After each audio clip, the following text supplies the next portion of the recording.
Madakasira MLA MS రాజు శనివారం మడకశిర పట్టణంలో పర్యటించారు.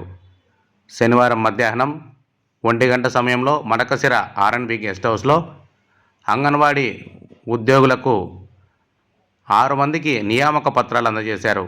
అనంతరం ఎంఎస్ రాజు మాట్లాడుతూ అంగన్వాడీ సెంటర్లలో చిన్నపిల్లల పట్ల, వారి యోగక్షేమాల పట్ల జాగ్రత్తగా ఉండాలని అంగన్వాడీ ఉద్యోగులకు సూచించారు. అనంతరం స్త్రీ శిశు సంక్షేమ శాఖ కార్యాలయ భవనాన్ని ఆయన ఆకస్మికంగా తనిఖీ చేయడానికి వెళ్ళిన సమయంలో అక్కడే భోజనం చేస్తున్న అంగన్వాడీ ఉద్యోగులు, వారితో పాటు ఎమ్మెల్యే సైతం వారి మధ్యలో కూర్చొని భోజనం చేయడం జరిగింది. తమతో పాటు ఎమ్మెల్యే నేలపై కూర్చొని భోజనం చేయడంతో అక్కడున్న అంగన్వాడీ ఉద్యోగులు సంతోషం వ్యక్తపరిచారు.